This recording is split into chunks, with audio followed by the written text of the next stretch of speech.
Part 2. The Dwarf Longnose.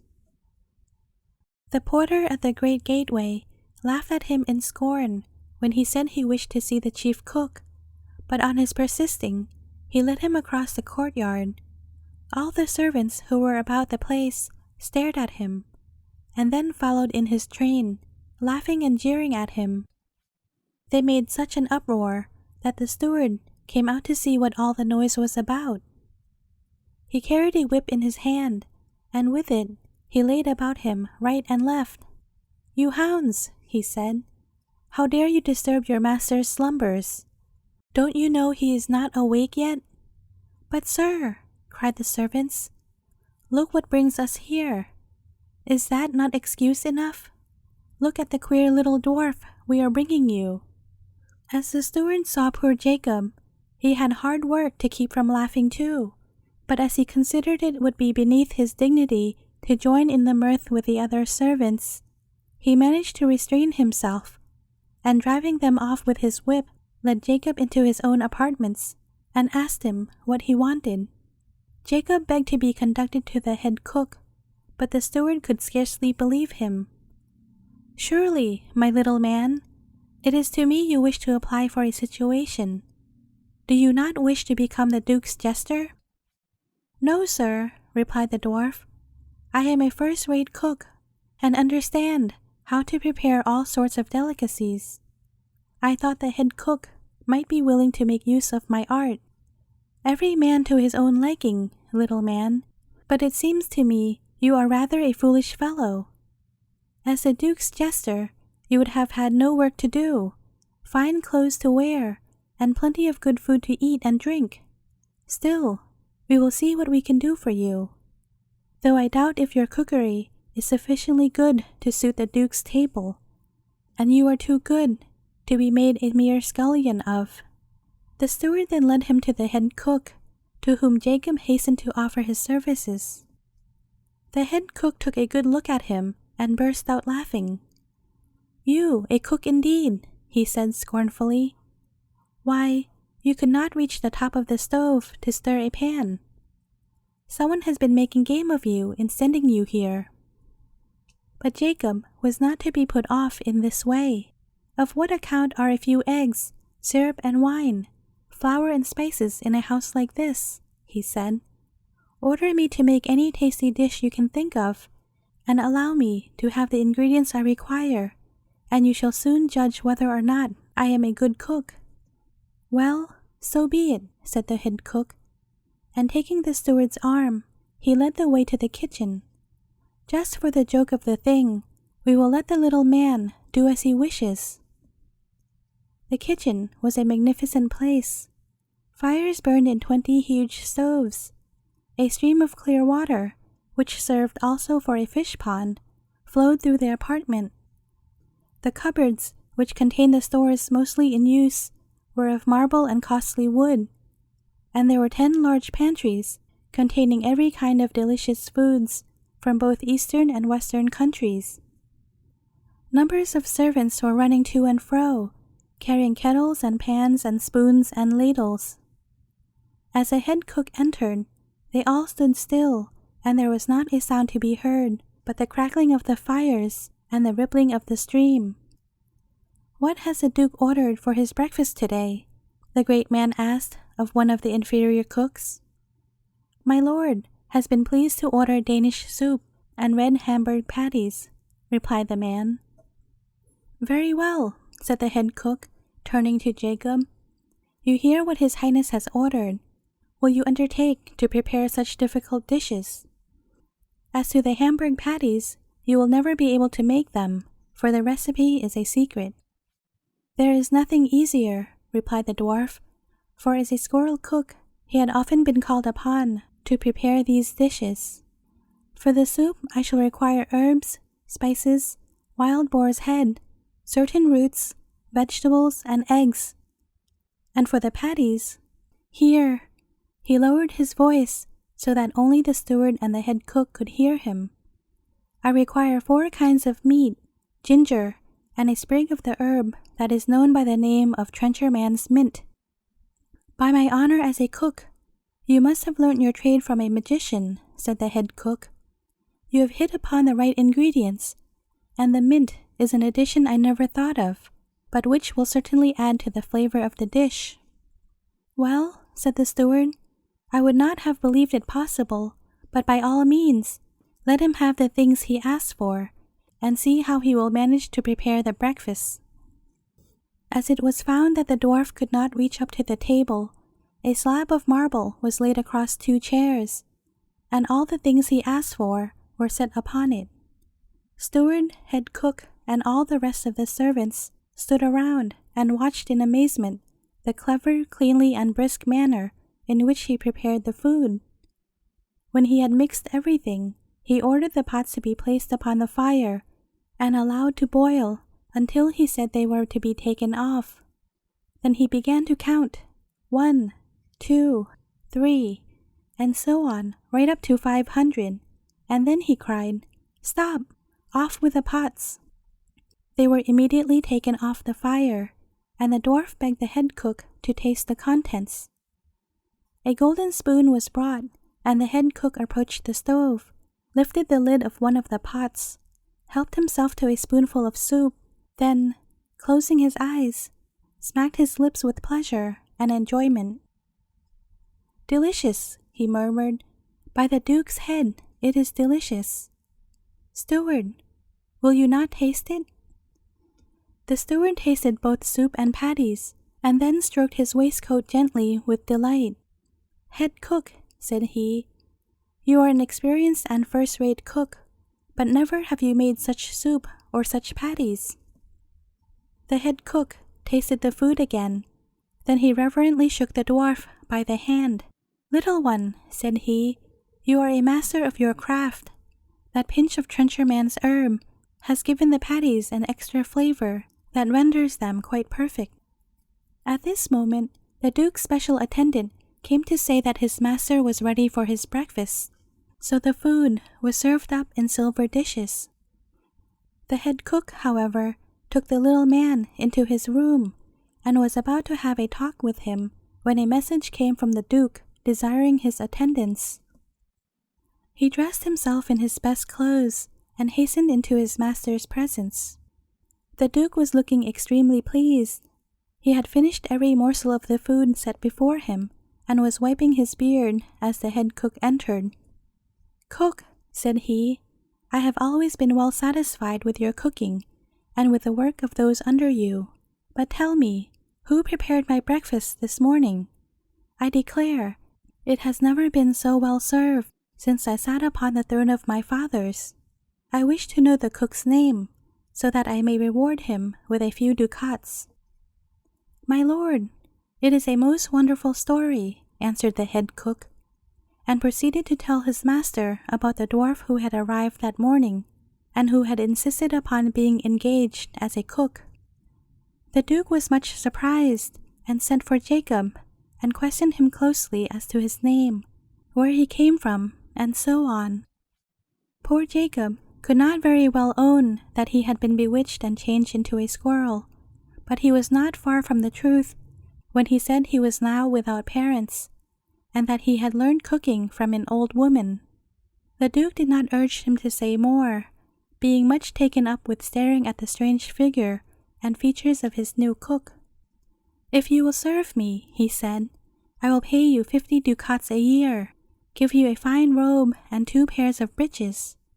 Your duties will be to cook my breakfast every morning, order and superintend the preparation of my dinner, and take over the entire management of the kitchen. As I always prefer to name my servants myself, I shall give you the name of Longnose, and your position will be that of second head cook." Longnose fell at the feet of his new master, kissed them, and vowed to serve him faithfully. The little fellow was thus provided for, and he certainly did honor to his position, for the Duke was a different man from the time the dwarf entered his service. Before that time, he had been in the habit of throwing the plates and dishes at the head of the cook, who did not manage to please him. Indeed, on one occasion, he had flung a calf's foot at his head cook, because it was not sufficiently tender. and catching the poor man on the forehead had hurt him so much that for 3 days he had to keep his bed. It is true, the Duke always paid for his acts of temper afterwards with a handful of ducats, but nevertheless his cooks were wont to set the dishes before him in fear and with trembling hands. But since the dwarf had been in the house, all had been changed. The master took 5 meals a day instead of 3, in order to thoroughly appreciate the skill of his little servant, and never had he been dissatisfied yet, but found that everything served to him, both novel and excellent. He was always in a good temper, and grew fatter by day. Sometimes, as he sat at table, he would send for his head cook and Jacob, and bid them share the delicious food set before him, which was considered a very great honor indeed. The dwarf was a wonder of the whole city. The head cook constantly received entreaties from the various personages to be allowed to witness the dwarf's cooking, and some of the most distinguished men in the state asked and received permission from the Duke to allow their cooks to take lessons from the little man. They paid him well for the instructions they received, but Longnose divided the money between all the other cooks, for he did not wish them to become jealous of him. 2 whole years the dwarf passed in the Duke's service, and was well content with the treatment he received. It was only the thought of his estrangement from his parents that gave him the least unhappiness. Nothing out of the common had happened to him until the following occurrence took place.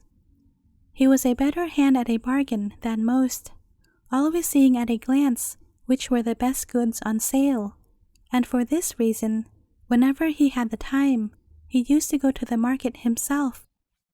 One morning, he went to the goose fair to buy geese. He was no longer greeted with scorn and laughter, for everyone knew him to be the Duke's favorite cook, and every good wife with geese to sell thought herself lucky if his long nose turned in her direction. He went up and down the marketplace, and at length purchased 3 live geese, which were just the size he required. He lifted the basket in which they were placed upon his broad shoulders, and turned towards home. It struck him as somewhat strange that only 2 of the geese cackled and gabbled as geese are wont to do.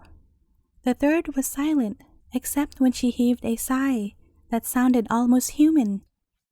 "The creature must be ill," he said aloud. "I had better cook her quickly before she gets worse."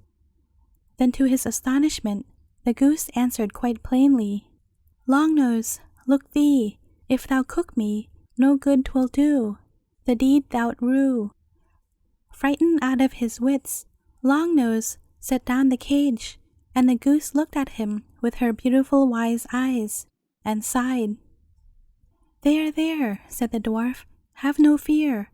I would not harm such a wonderful bird as yourself, for it is not once in a lifetime that one meets a goose that can talk.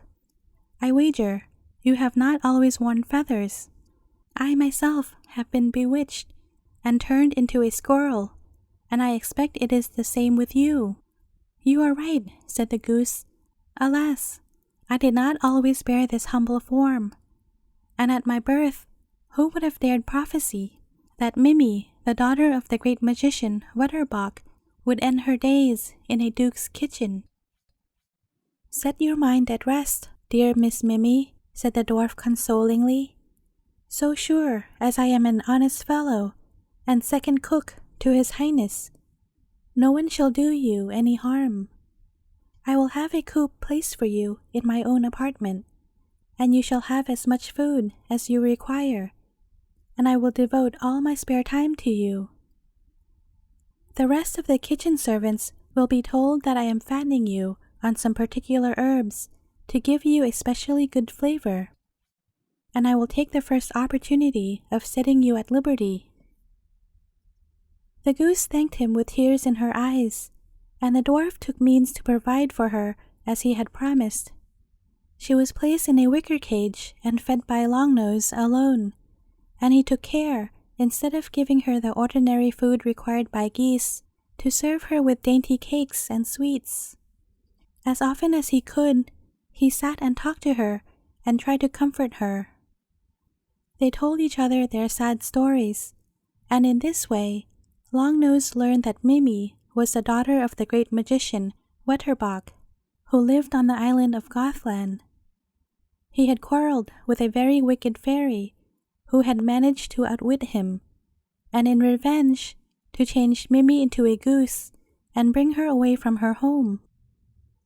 The dwarf in return told her all his adventures, and she said, "I am not altogether ignorant of magic myself, having learnt some things from my father. What you tell me about the quarrel over the herb basket and your sudden transformation on smelling a certain herb proves to me that the old woman used some herb in her enchantment, and if you are able to find that herb, you will probably regain your natural form." This was small comfort for Longnose, for he had not the least idea where he could find such an herb. Still, he thanked her and tried to be a little more hopeful too. It was just at this time that the Duke had a visit from a neighboring prince, a friend of his. He sent for Longnose and said to him, "Now is the time to prove if you serve me faithfully and are a true master of your art. This prince, who is now my guest, lives better than anyone I know, except myself. He prides himself upon the first-rate cooks he keeps, and he is a very knowing man. Now be careful that my table is served daily with such dishes that may arouse his astonishment and envy. Never let the same kind of food appear twice during his visit. You may ask my treasurer for as much money as you require to purchase materials for your cooking. If you wanted to baste your roast with gold and diamonds, you should have them. I would sooner beggar myself than have to blush for the quality of my viands." The dwarf bowed and promised the Duke that he would so manage that the dainty palate of the prince could not fail to approve of the dishes set before him. The little cook exerted all his skill and spared neither his master's treasures nor himself. All day long he was enveloped in a cloud of steam, out of which issued his voice, giving orders to the other cooks and scullions. It would take too long to recount all the delicious foods he cooked. Suffice it to say that for a whole fortnight the Duke and his guests were served as they had never been served before, and a smile of enjoyment was constantly to be seen upon the face of the royal visitor. At the end of that time, the Duke sent for the dwarf and presented him to the prince, asking him at the same time what he thought of him as a cook. "You are indeed a wonderful cook," said the noble visitor to the little man. "During the whole of my stay here, I have not had the same kind of dish twice, but I must own I have been surprised that you have never tempted our appetites with the queen of all dainties, a suzerain pastry." The dwarf was rather upset, for it chanced that he had never heard of this before, but he managed to hide his discomposure.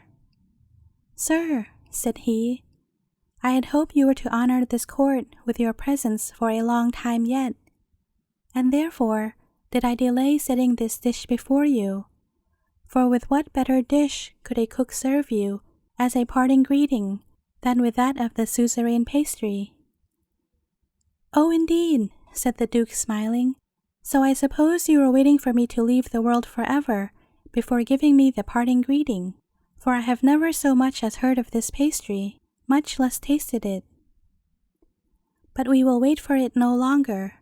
Tomorrow morning we shall expect you to serve it up to us for breakfast." "As my lord wills," answered the dwarf, and bowing low, he left their presence. He was terribly upset, for he had not the least idea how to make the pastry. He went to his room, and there wept and bemoaned his sad fate. But the goose Mimi came to him, after inquiring the cause of his sorrow, said, "Dry your tears, for I think I can help you in this matter.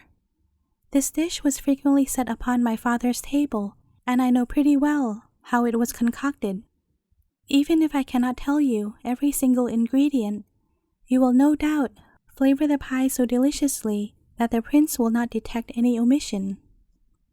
She then proceeded to name to the dwarf the various ingredients required. He was ready to jump for joy and bless the day upon which he had purchased the goose, and then set to work to make the pastry. He made a little trial one to begin with, and it tasted delicious. He gave the head cook a piece to taste, and he could not say enough in praise of it. The following morning he made a large one and sent it to the table decorated with wreaths of flowers. He dressed himself in his state robes and entered the dining hall just as the carver had served the Duke and his guest with slices of the pastry. The Duke took a large mouthful and then cast his eyes up towards the ceiling. "Ah," said he, as soon as he could speak, "this has been truly called the Queen of Pastries, and as for my cook, he is the King of Cooks.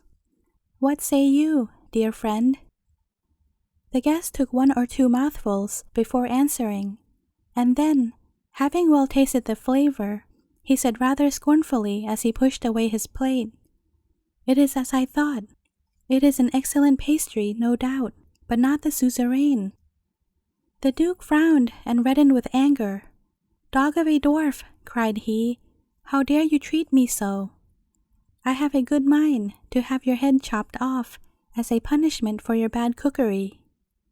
"My lord, I assure you, I have made the pastry according to all the rules of the art of cookery," replied the dwarf, trembling.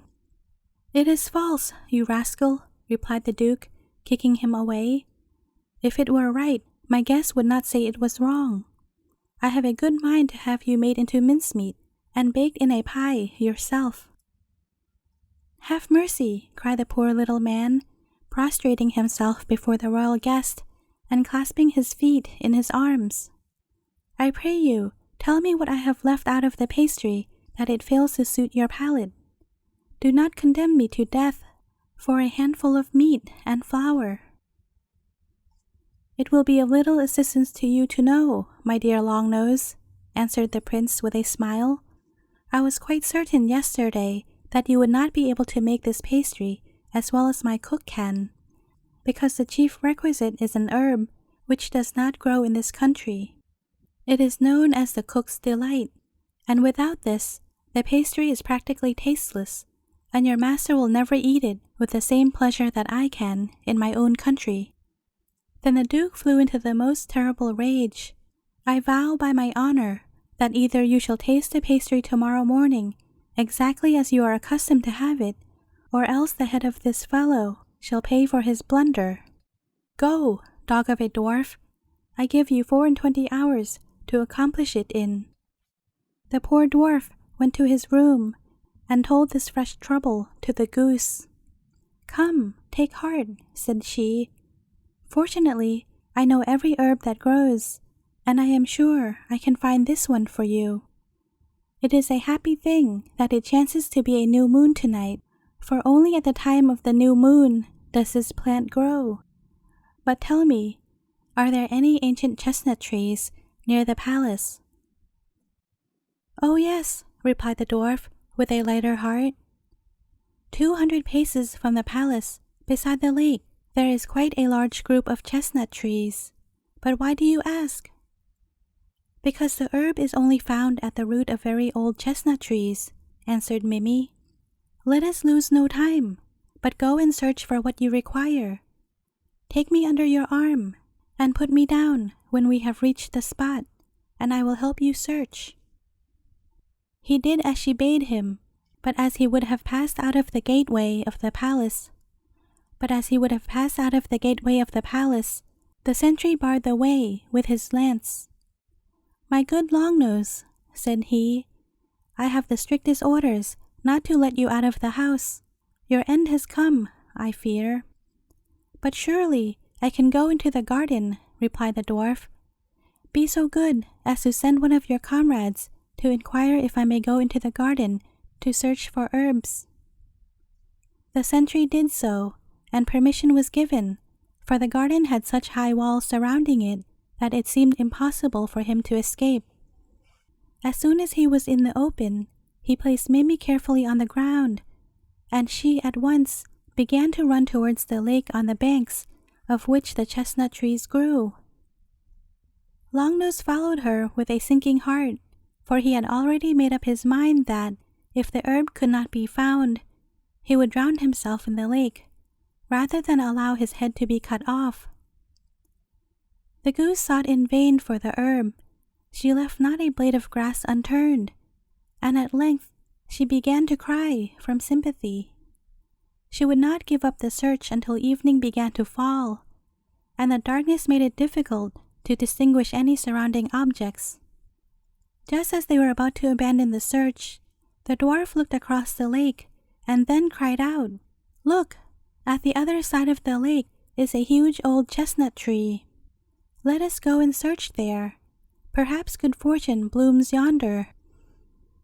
The goose waddled and flew, and waddled and flew, the dwarf hurrying after her as fast as his little legs would let him, until at length they had reached the other side of the lake. The chestnut tree cast a vast shade, and it was so dark all around that it was difficult to distinguish anything. But suddenly the goose gave a cry of joy and flapped her wings with delight. She thrust her head into the long grass and plucked something, which she deftly offered in her bill to Longnose. "This is the herb," she said, "and it grows here in such quantities that you will always have a plentiful supply." The dwarf looked at the herb thoughtfully. A sweet scent assailed his nostrils and reminded him of the scene of his transformation.